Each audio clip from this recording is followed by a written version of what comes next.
The drums started at dawn. Not the rhythmic celebratory beats that once echoed through morning rituals, but something different, something wrong. These drums carried a weight that pressed against the chest, a rhythm that seemed to sync with the fearful heartbeats of anyone who heard them. They came from the north, where the ancient oak forests met the barren hills, and they never stopped. Old Kara was the first to see the smoke. She had been gathering herbs in the meadow when her weathered hands froze around a bundle of wild sage. There, rising like a black serpent against the pale morning sky, was a column of smoke so thick and dark it seemed to devour the light around it. But this wasn't the gentle smoke of cooking fires or ceremonial pyres. This smoke moved wrong, twisted wrong, and carried with it the acrid smell of something burning that should never burn. The village of Thornwick had survived 3 harsh winters, 2 plagues, and countless raids from neighboring settlements. But as Kara stumbled back through the narrow dirt paths between thatched huts, her face pale as winter frost, everyone knew this was different. The smoke wasn't just a signal, it was a prophecy. "They're coming," she whispered to the first person she met, young Marcus, who was splitting wood behind his family's cottage. The axe slipped from his hands, embedding itself in the ground with a dull thud. "The Bloodstone clan, they're finally coming!" Word spread faster than wildfire. From house to house, whispered conversations carried the terrible news.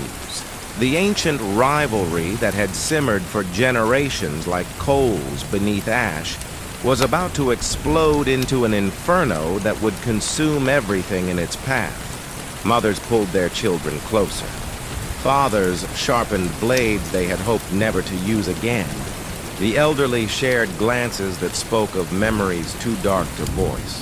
But it wasn't just Thornwick that trembled. Across the valley, in the fortified settlement of Ironhold, warriors of the Bloodstone clan stood atop their wooden ramparts, watching their own smoke signals rise. Their drums answered Thornwick's with a deeper, more menacing rhythm. 2 heartbeats of war, growing faster, growing stronger, growing closer to the moment when they would merge into one thunderous crescendo of violence. The children didn't understand why their games were interrupted, why they were pulled inside when the afternoon sun still hung high. They didn't comprehend the significance of their fathers disappearing into storage cellars to retrieve weapons wrapped in oiled cloth, or why their mothers began rationing food that had seemed plentiful just hours before. As twilight painted the sky in shades of blood and amber, the drums grew louder. The smoke on the horizon thickened, spreading like a disease across the heavens. Nightbirds fell silent. Even the insects seemed to sense that something unnatural was stirring in the world. In the darkness between the 2 settlements, in the neutral ground where treaties had once been signed and trade agreements forged, the first scouts moved like shadows. They were no longer neighbors checking on each other's welfare, but predators stalking prey, gathering intelligence for the slaughter to come. The last trader to cross the valley before the roads became death traps would later tell distant villages about the night he saw both settlements burning torches in patterns he'd never witnessed before. War patterns, summoning patterns. Patterns that called forth not just warriors, but something deeper and more primal. The ancient hunger for complete annihilation. By midnight, when the moon hung like a watchful eye above the valley, everyone knew that dawn would bring no ordinary conflict. This wouldn't be a skirmish over hunting grounds or a raid for winter supplies. The smoke on the horizon had announced something far more terrible. A war where mercy was a forgotten word, where survival meant the complete extinction of your enemies. And in the deepest part of the night, when even the drums seemed to pause for breath, a new sound emerged. Laughter, cold, echoing laughter that seemed to come from nowhere and everywhere at once, as if the very land itself was amused by the coming carnage. The smoke continued to rise, black against the stars, carrying with it the promise of a dawn that many would never see. To understand how neighbors became executioners, you must first understand the blood that had already been spilled. 3 moons earlier, when the autumn harvest should have been a time of celebration and plenty, everything changed with the discovery of a body. Not just any body, the body of Aldrich Thornwick, heir to the valley's most fertile lands and promised husband to Elena Bloodstone, the union that was supposed to end 2 generations of mistrust between the clans. Aldrich was found at dawn in the sacred grove, the neutral ground where both clans had worshipped for centuries. His throat had been cut with surgical precision, but that wasn't what made the discovery so horrifying. It was the symbols carved into the ancient oak above his head, Bloodstone clan markings fresh with his blood, declaring him a sacrifice to their war god.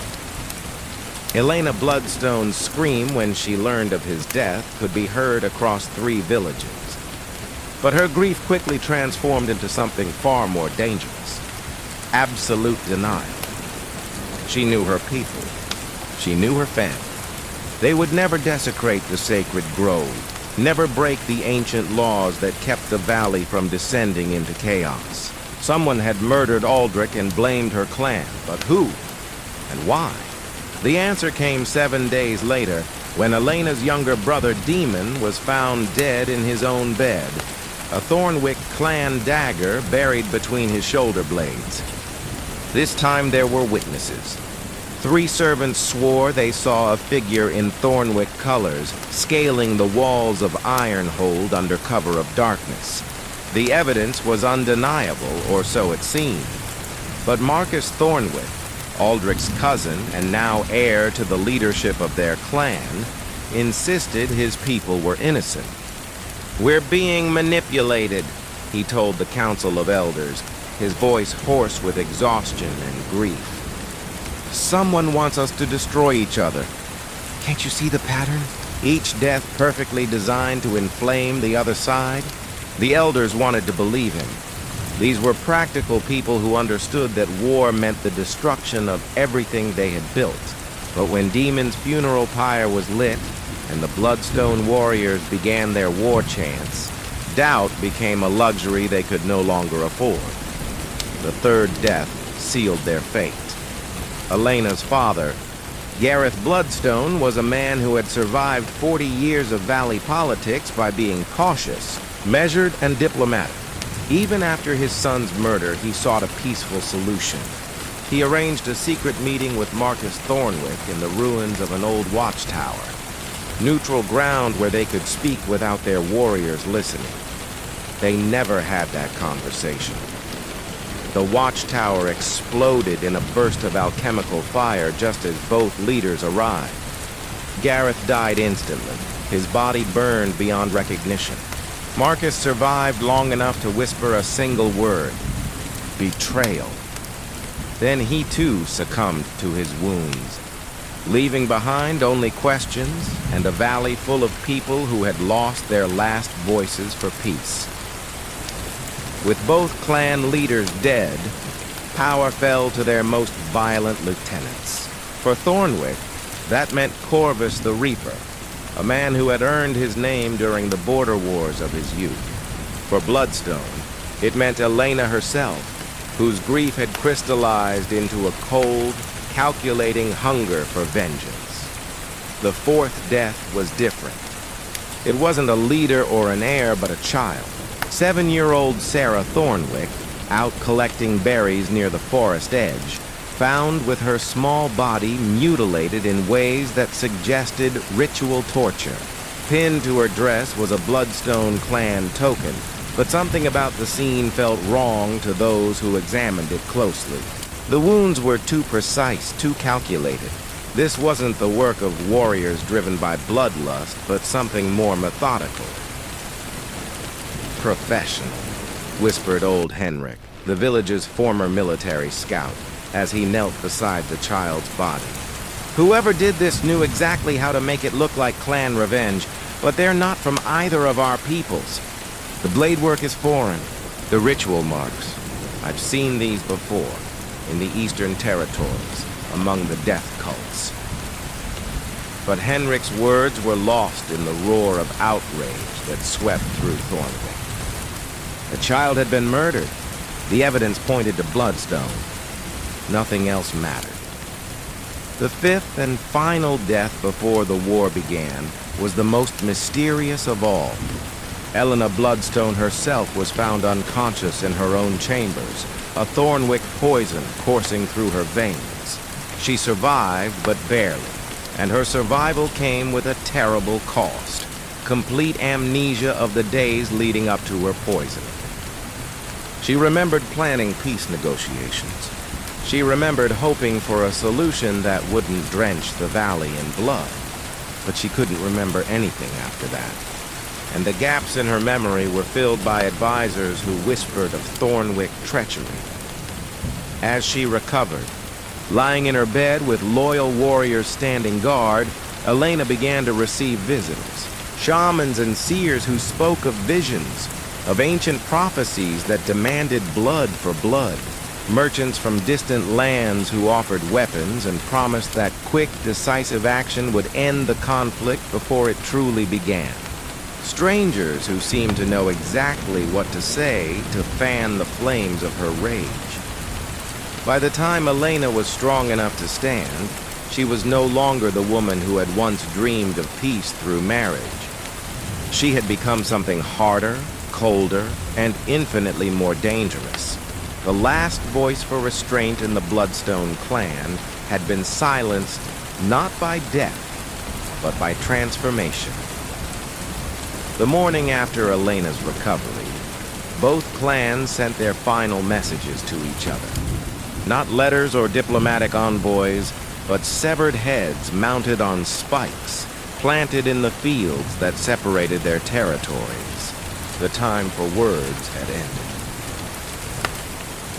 That night, as the valley's last traders fled and distant villages boarded up their windows, the real perpetrators of the 5 deaths met in a cave deep beneath the mountains.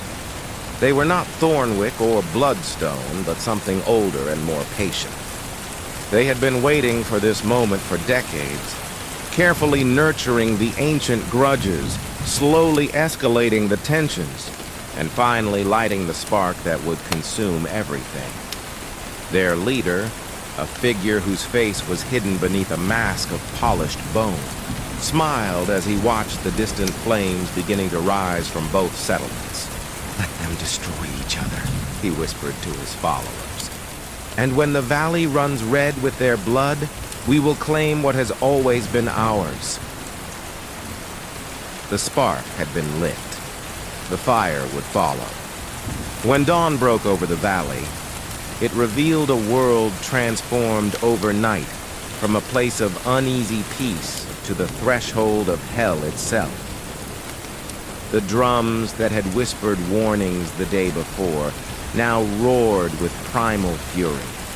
Every able-bodied man, woman, and even older children in both settlements had been awakened before sunrise by the bone-deep vibration of war percussion that seemed to emanate from the very earth beneath their feet. These weren't just signals anymore. They were summoning calls. Ancient rhythms that awakened something savage and hungry in the human soul. In Thornwick, Corvus the Reaper stood atop the village's highest watchtower, his weathered face carved from stone as he surveyed the preparations below. The man had seen war before, but never like this. Never with such totality, such commitment to mutual annihilation. His people moved through the village streets like a colony of ants preparing for invasion. But there was no panic in their movements, only the methodical efficiency of those who had accepted their fate. The blacksmith's forge had been burning for 18 hours straight, transforming farming tools into instruments of death. Plowshares became spear points. Scythes were reforged into curved blades that could separate a man's head from his shoulders with a single stroke. The sound of hammer on anvil created a metallic heartbeat that mixed with the drums, building a symphony of approaching violence. Women who had spent their lives nurturing children and tending gardens now gathered around bubbling cauldrons, brewing poisons from herbs they had once used for healing. Their faces, illuminated by the firelight, wore expressions of grim determination. They had lost too much to turn back now. Peace was a luxury for people who still had something left to lose. The children of Thornwick, those old enough to understand but too young to fight, were given their own terrible tasks. They sharpened arrows, sorted weapons, and prepared bandages from torn clothing. Some of the oldest boys, barely 16, were handed short swords and told they would stand with the men when the fighting began. Their mothers kissed their foreheads and whispered prayers to gods who seemed to have abandoned the valley entirely. Across the blood-soaked divide, in the fortified walls of Ironhold, Elena Bloodstone had transformed into something her own people barely recognized. The gentle woman who had once advocated for peace through marriage now stood before her assembled warriors like an avatar of vengeance incarnate. Her hair, once flowing and golden, had been braided with iron thorns. Her face bore ritual scars that she had carved herself in honor of her murdered brother and father. "They took everything from us," she declared to the sea of faces before her, her voice carrying across the courtyard with supernatural clarity. "Our blood, our future, our hope for peace. They murdered children and called it justice. They poisoned their would-be sister and called it strategy. Tonight we show them what real justice looks like." The Bloodstone warriors responded with a roar that could be heard for miles, a sound so feral and hungry that it sent flocks of ravens exploding from the nearby forests. These were not just soldiers preparing for battle. They were predators who had caught the scent of wounded prey and wanted nothing more than to sink their teeth into throats and taste the copper warmth of their enemies, life flowing out. The shamans of both clans had been busy throughout the night, performing rituals that hadn't been seen in the valley for generations. They painted warriors with symbols of power and protection, using mixtures of blood, ash, and rare herbs that heightened aggression and dulled the natural human reluctance to kill. The ceremonies were conducted in ancient languages that few still understood, calling upon spirits and entities that had once walked the earth when humanity was younger and more savage. In secret corners of both settlements, the most desperate sought out darker forms of preparation. Bloodstone assassins coated their blades with venoms that would cause their victims to die in agony, their bodies convulsing as their nervous systems shut down. Thornwick berserkers consumed mushrooms and fermented drinks that would send them into battle frenzies so complete they would feel no pain, no fear, and no mercy until every enemy before them was dead. As the morning wore on, both clans began to marshal their forces in formations that spoke of tactical planning and military experience. This wouldn't be a chaotic brawl between angry neighbors, but a carefully orchestrated campaign of mutual extermination. Scouts had mapped every path between the settlements. Engineers had identified the most defensible positions and the most vulnerable approaches. Leaders had drawn up plans not just for victory, but for the systematic elimination of every man, woman, and child bearing their enemy's name. The valley itself seemed to respond to the preparations for war. Animals fled in great migrations, as if sensing that the land would soon become uninhabitable for any creature that valued life. The wind carried strange scents, ozone and sulfur, as if the very air was becoming poisoned by the hatred crackling between the two camps.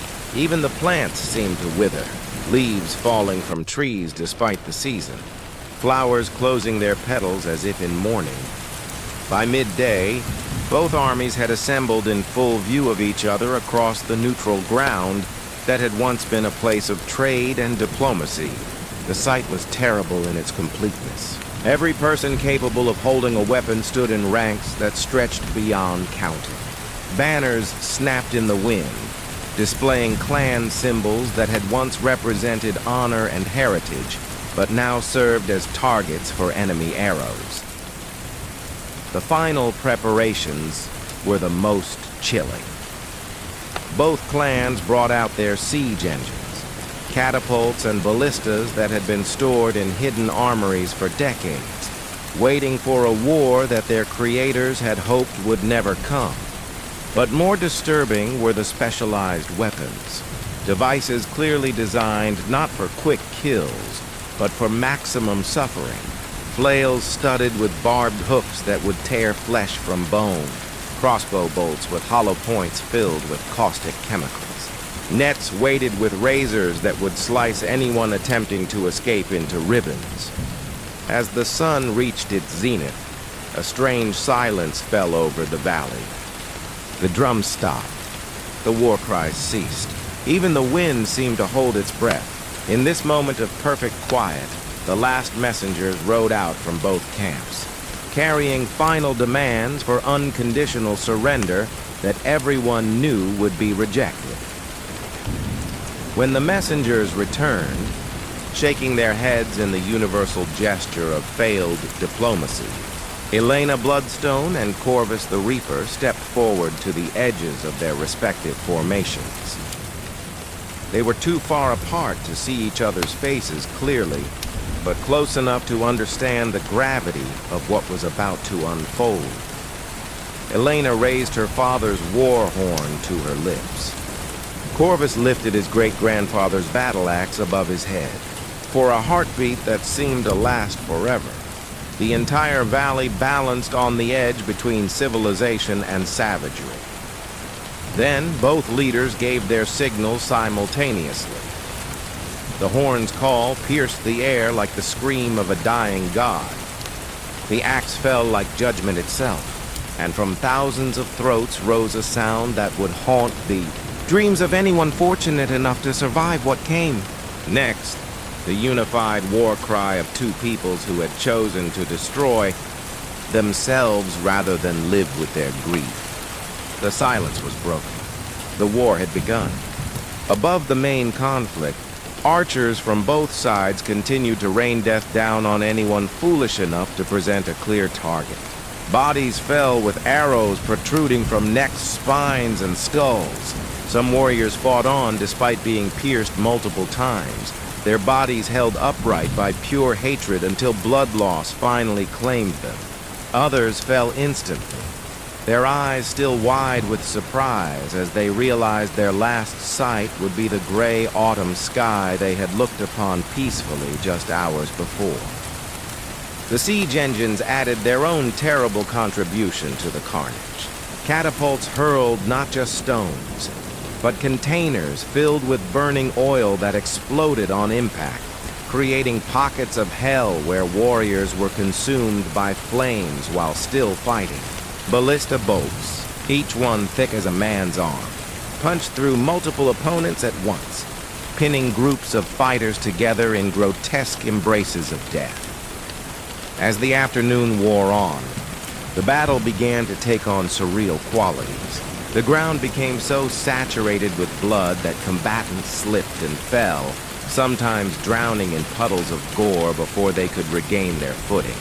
The air grew thick with moisture that wasn't quite rain, a red mist composed of vaporized blood that coated everything and everyone, making it increasingly difficult to distinguish friend from enemy. Warriors on both sides began to show signs of battle madness that went beyond normal combat stress. They fought with broken weapons, using jagged metal and splintered wood to continue killing even when proper arms were no longer available. Some removed armor to move faster, accepting mortal wounds in exchange for the chance to deliver one final perfect strike against their enemies. Others fought on despite losing limbs, their remaining appendages moving with mechanical persistence until death finally claimed them. The most chilling aspect of the battle was how quietly people died once the initial charge ended. The screaming and war cries gave way to gasps, gurgles, and whispered prayers.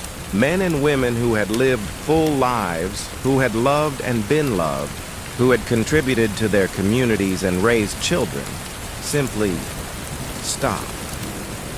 Their eyes went vacant, their bodies went still, and the essential spark that made them human departed, leaving behind meat that would feed carrion birds for weeks to come.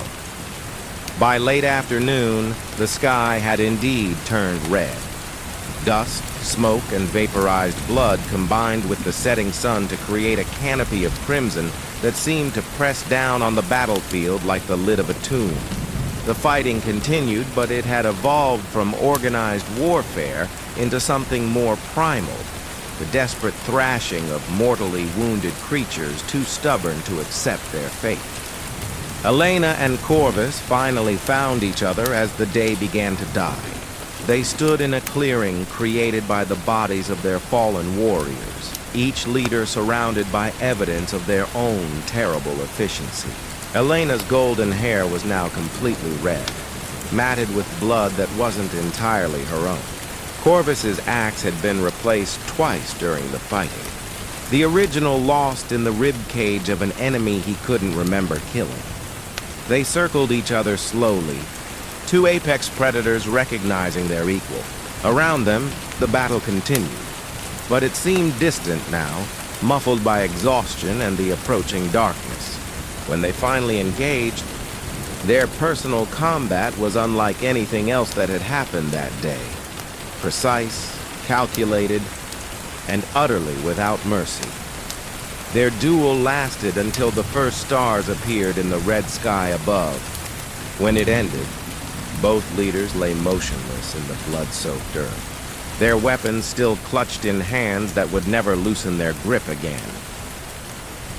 As night fell over the valley, the sounds of battle gradually faded to nothing. Not because the fighting had stopped, but because there was almost no one left alive to continue it. The day the sky turned red was ending, but its consequences would echo through eternity. Dawn revealed a landscape that no longer belonged to the world of the living.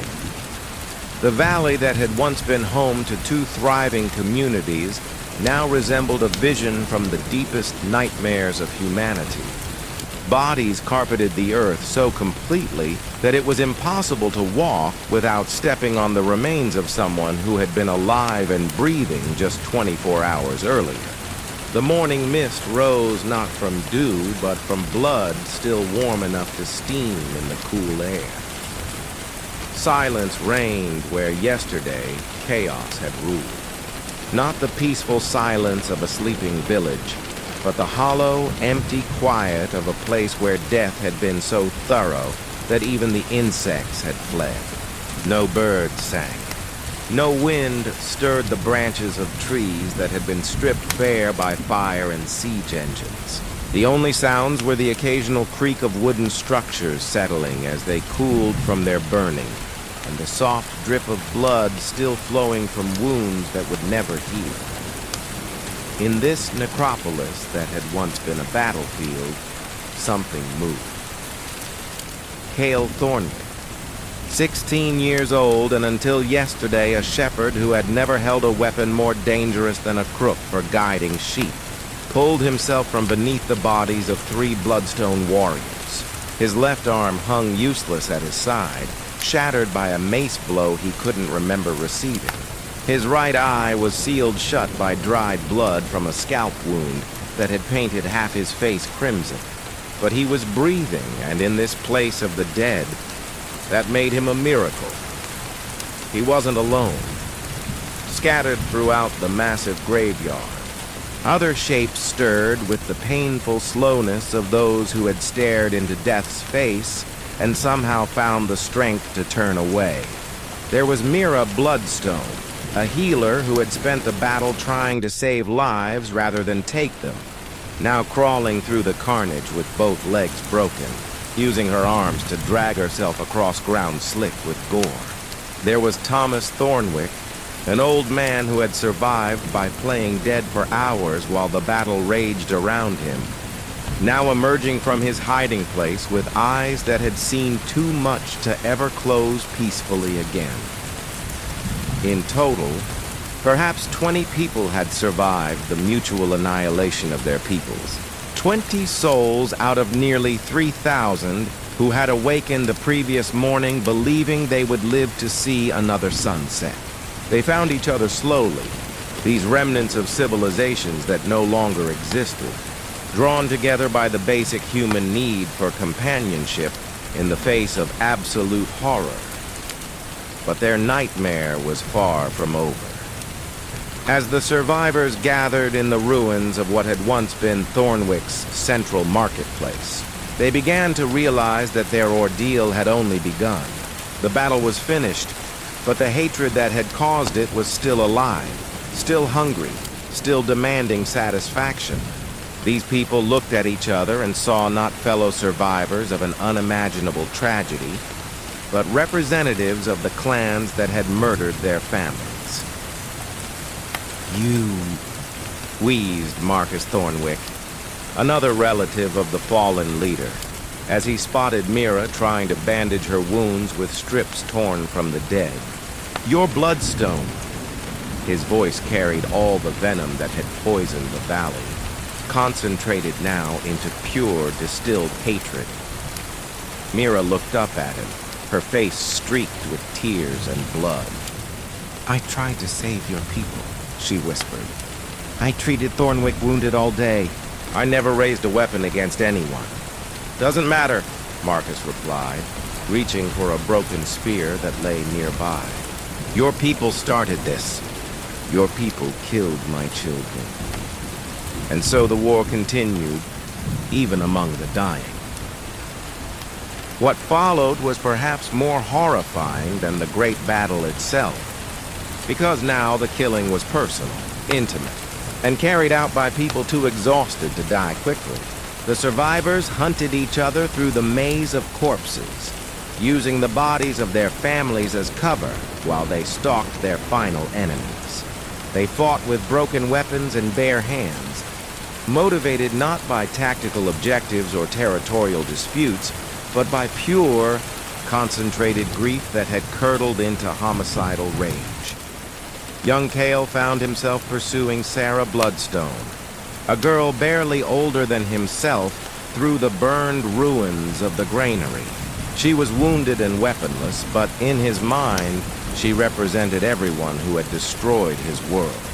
He cornered her beside a pile of charred grain, and for a moment they stared at each other. Two children who should have been planning their futures, now preparing to end each other's lives. My brother died yesterday, Kyle said, his voice breaking. He was only 12. My mother died too, Sarah replied, tears cutting tracks through the grime on her face. She was trying to surrender when your people cut her down. They looked at each other across the small space that separated them, and perhaps if they had been anywhere else, in any other circumstances, they might have comforted each other. They might have recognized that they were both victims of something larger and more terrible than either of them could control. Instead, Cale raised his makeshift weapon, and Sarah closed her eyes. The hunt continued for 3 days. By the second day, only 12 survivors remained. By the third, only 5. They moved through the valley like ghosts, no longer quite human, sustained only by hatred and the promise of revenge. They had stopped eating, stopped sleeping, stopped doing anything that didn't serve their need to kill the last representatives of their enemy clans. On the 4th day, old Thomas Thornwick and Mira Bloodstone, the healer, faced each other in the ruins of the sacred grove where the first murder had taken place. Both were dying from infected wounds. Both could barely stand, but neither could let go of the rage that had become their entire reason for existence. "If I kill you," Thomas rasped, "it ends. The bloodstone line dies with you." "If I kill you," Mira replied, "my people are avenged." They attacked each other with the last of their strength, using farming tools and kitchen knives scavenged from the ruins. The fight lasted hours, not because they were skilled, but because they were both too weak to deliver killing blows quickly. They bled, they fell, they crawled after each other. They fought with their teeth when their hands could no longer grip weapons. When the sun set on the fourth day, both lay dying in the same grove where the cycle of violence had begun.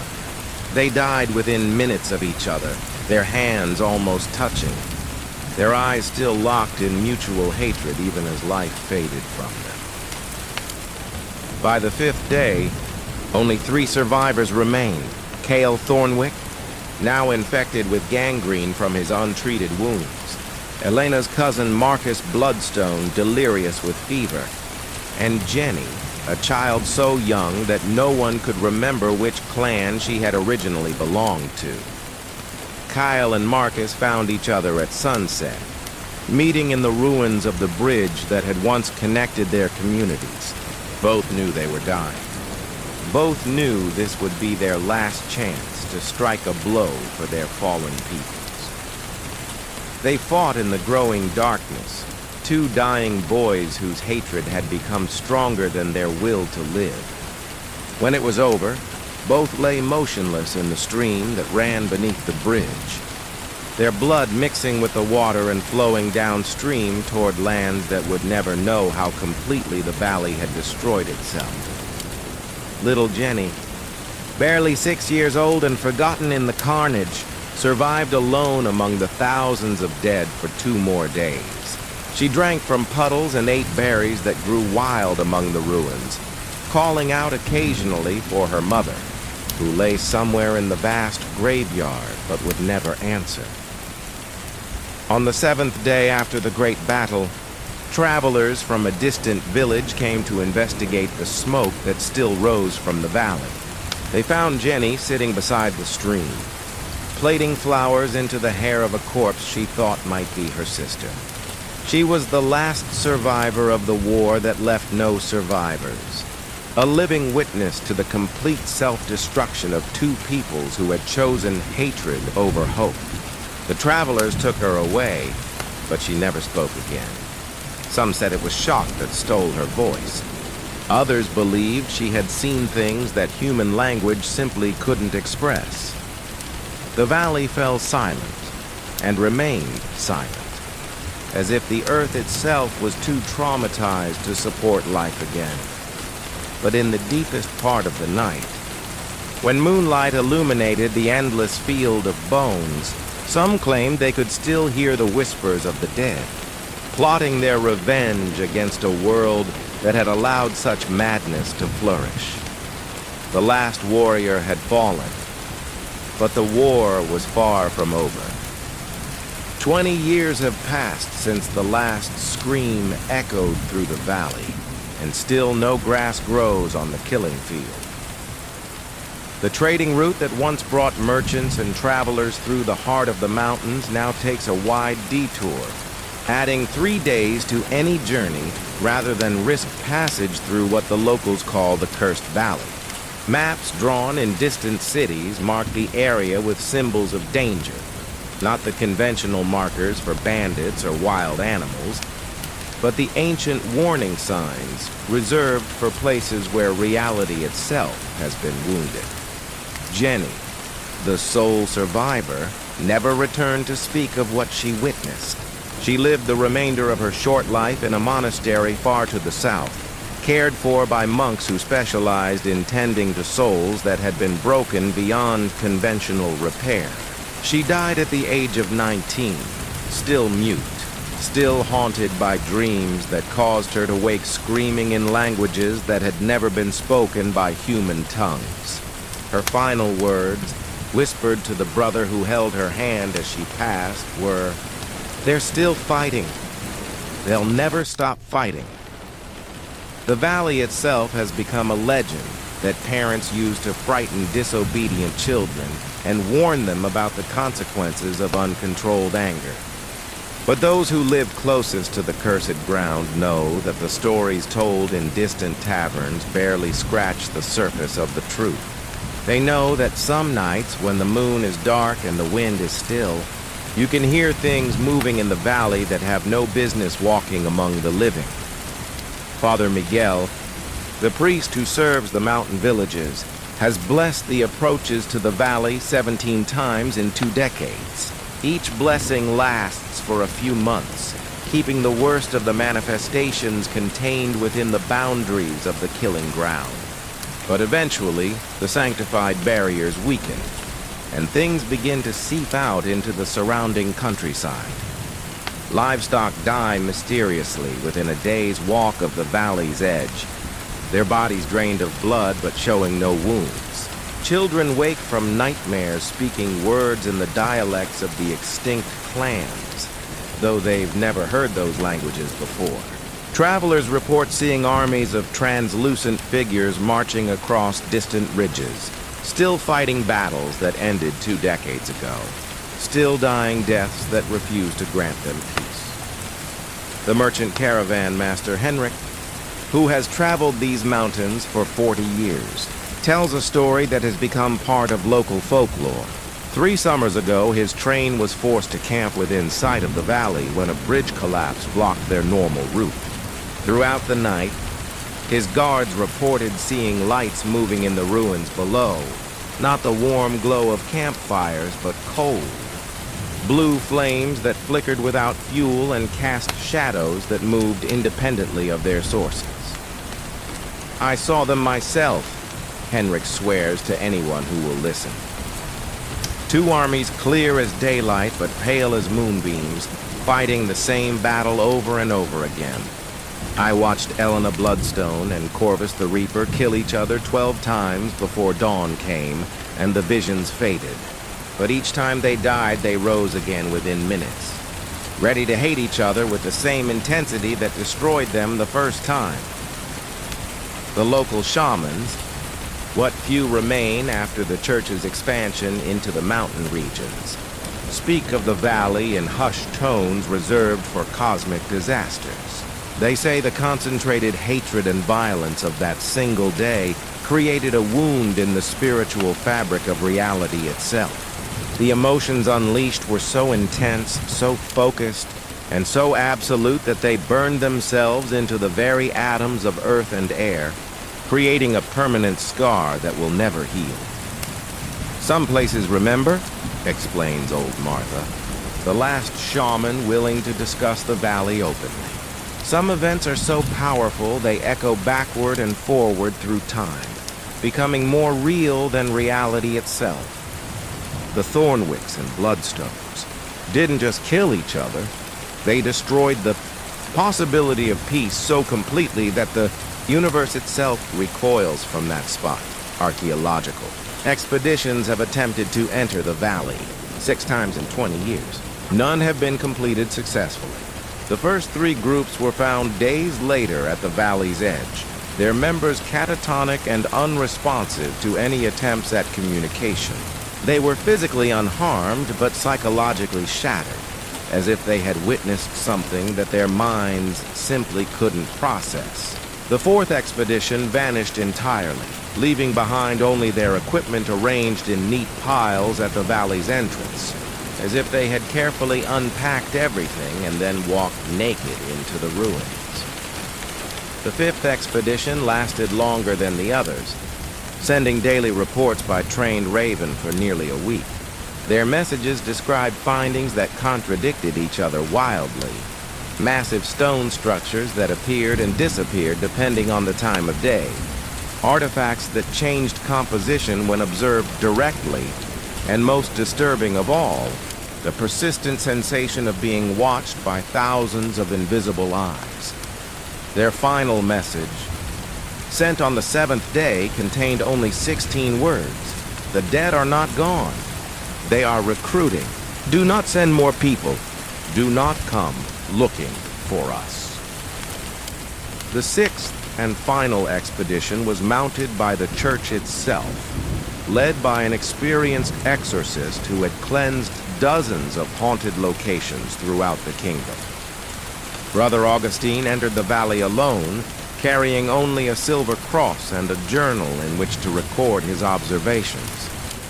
His journal was found 3 days later at the valley's edge, its pages filled with increasingly erratic handwriting that eventually dissolved into incomprehensible symbols and crude drawings of battles that seemed to be taking place in multiple dimensions simultaneously. The final entry, barely legible, read, "They showed me the truth. The war never ended because it was never about the valley. It was about proving that peace is impossible. They succeeded so completely that the concept of harmony itself has been exiled from this place. I understand now why they won't let me leave. I'm beginning to agree with them." Brother Augustine was never seen again, but travelers sometimes report glimpsing a lone figure in monk's robes wandering the ruins, apparently searching for something he will never find. The most disturbing reports come from the children born in villages within 50 miles of the valley. 1 in 10 is born with what the midwives call the sight, the ability to perceive the spiritual echoes that pulse from the cursed ground like ripples from a stone thrown into still water. These children speak of seeing armies of ghosts marching through their bedrooms at night, reenacting the final battle in translucent detail. Some of these gifted children grow up to become powerful shamans or priests, using their sensitivity to supernatural phenomena to help their communities. But others are driven mad by the constant exposure to such concentrated hatred and violence. They are often found in the mountains, naked and raving, trying to join ghost armies that exist only in the spaces between reality and nightmare. The valley has become more than just a place of death. It has become a philosophical challenge to the very concept of hope. Religious scholars debate whether such absolute hatred can ever be forgiven or redeemed. Military historians study the accounts of the battle as an example of what happens when the civilizing influences of law and custom completely break down. Poets and storytellers struggle to find words that can convey the magnitude of self-destruction that occurred there without losing their audiences to despair. But perhaps the most chilling aspect of the valley's legacy is how it has changed the surrounding region's attitudes toward conflict resolution. Neighboring villages that might once have allowed disputes to escalate into violence now go to extraordinary lengths to find peaceful solutions. They have seen, through the example of Thornwick and Bloodstone, where the alternative leads. The valley serves as a monument to the ultimate consequences of choosing hatred over understanding, revenge over justice, and pride over survival.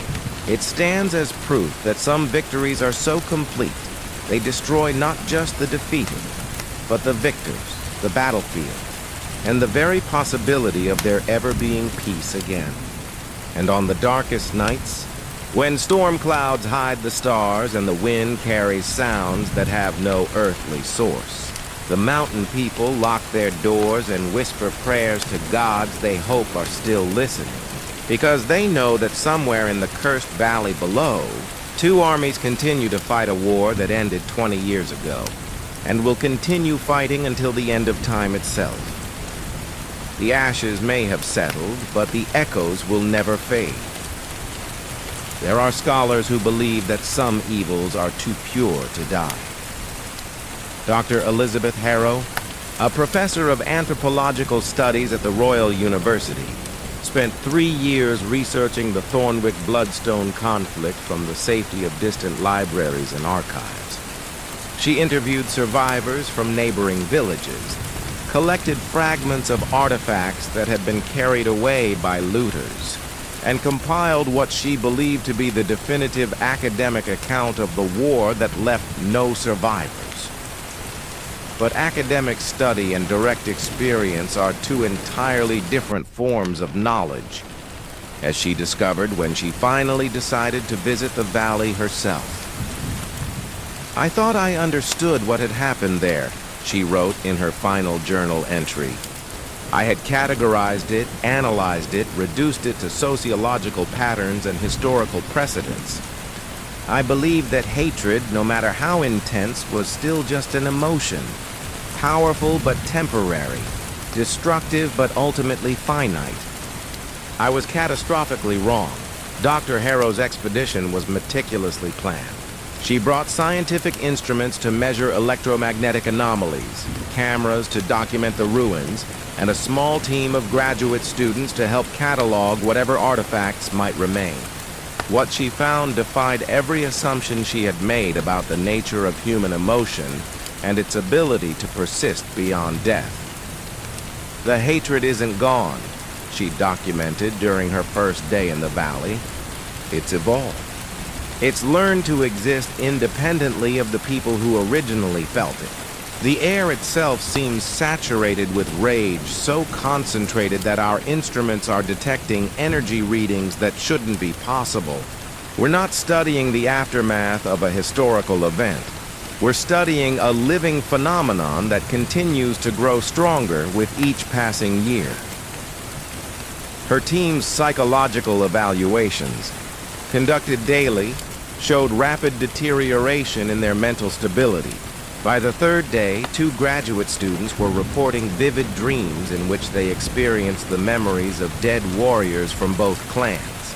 They woke up knowing battle tactics they had never learned, feeling personal grudges against people they had never met, and speaking fragments of dialects that had died with their last speakers 20 years earlier.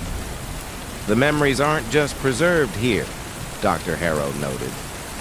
"They're infectious. The dead are sharing their experiences with anyone who stays long enough to be susceptible. It's as if the intensity of their final emotions created a kind of psychic residue that actively seeks new hosts."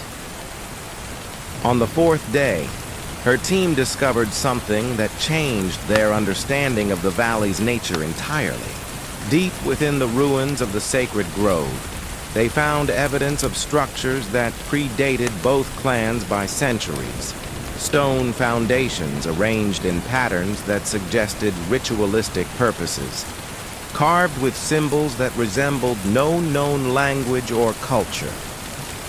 "We were wrong about this being a recent tragedy," Dr. Harrow wrote, her handwriting becoming increasingly erratic. "This place has been cursed for much longer than anyone realized. The Thornwick Bloodstone War wasn't the beginning. It was just the latest feeding. Something has been drawing violent conflicts to this valley for generations, using the energy of human hatred to grow stronger and more influential." Her final discovery was the most disturbing of all. In a chamber beneath the ancient stones, she found evidence of dozens of previous conflicts, weapons and armor from different eras, bones that showed signs of violence from battles fought centuries apart, and most unnervingly, preserved documents written in various languages that all told the same story. Neighboring communities driven to mutual destruction by mysterious provocations and impossible coincidences. "The pattern is clear now," she documented in increasingly frantic notes. "This entity, this force, whatever it is, has been orchestrating conflicts here for as long as humans have lived in these mountains. It feeds on hatred, grows stronger from violence, and has learned to manipulate human emotions with supernatural precision. The Thornwick Bloodstone War wasn't a tragedy, it was a harvest."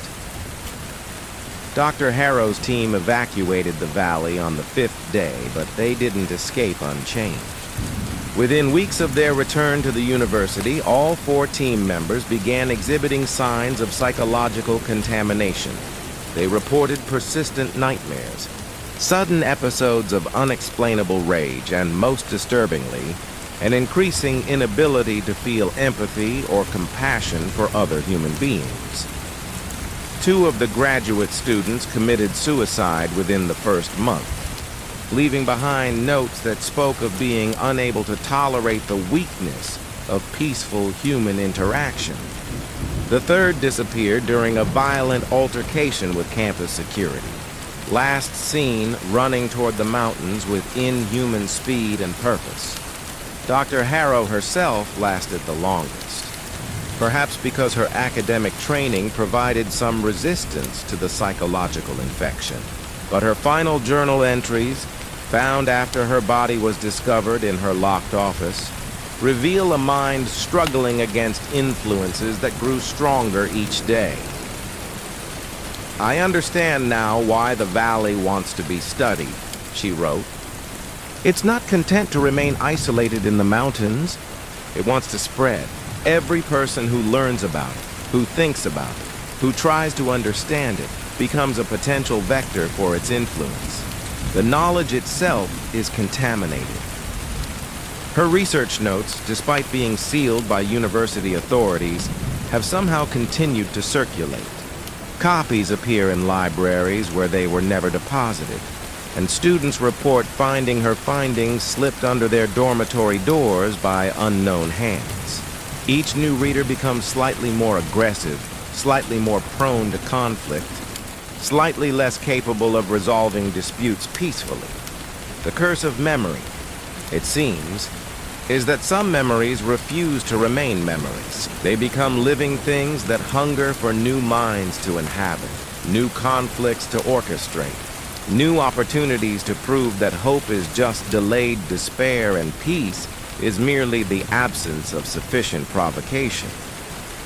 In the 25 years since the Thornwick-Bloodstone War, similar conflicts have erupted in 17 different regions across the kingdom.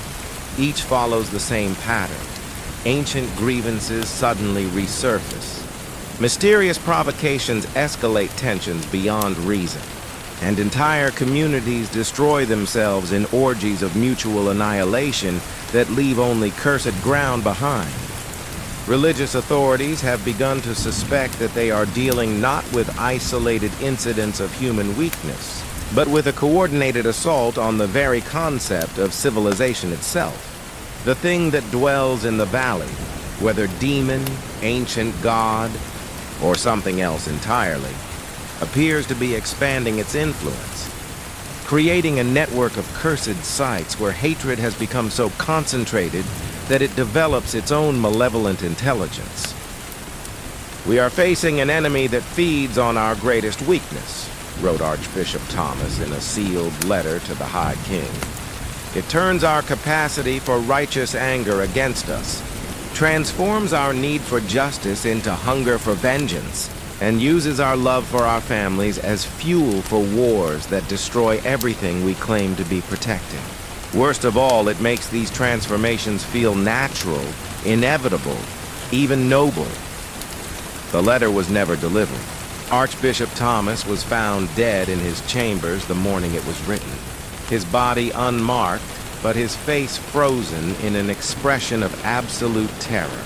The letter itself was discovered months later, copied word for word in the handwriting of a dozen different scribes across the kingdom, none of whom could remember writing.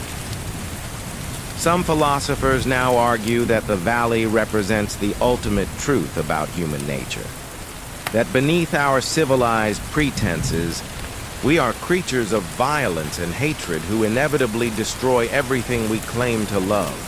They suggest that the curse isn't supernatural at all, but simply the revelation of what we really are when stripped of social constraints and artificial morality. Others maintain that the valley represents something alien to humanity, a corruption of our nature rather than a revelation of it. They point to the evidence of non-human influence, the supernatural aspects of the haunting, and the way the curse actively spreads beyond its original boundaries as proof that this is an invasion rather than an awakening. But perhaps the most terrifying possibility is that it doesn't matter which interpretation is correct. Whether the valley reveals our true nature or corrupts it, whether the curse is supernatural or psychological, whether we are victims or willing participants, the result is the same. The capacity for peace, for forgiveness, for choosing understanding over revenge, grows weaker with each new conflict, each new cursed sight, each new community that chooses to destroy itself rather than find a better way. The curse of memory is that once we have seen how completely we can hate, how thoroughly we can destroy, how easily we can choose annihilation over compromise, we can never truly forget that these options exist. And somewhere in the darkness between what we remember and what we fear, something ancient and patient continues to whisper that perhaps it's time to stop pretending that love is stronger than hate, that hope is more powerful than despair, that civilization is anything more than a temporary pause between wars. The valley waits in the mountains, growing stronger, spreading its influence, and preparing for the day when there will be no more survivors left to tell the story of what happens when humanity finally chooses to give up on peace entirely.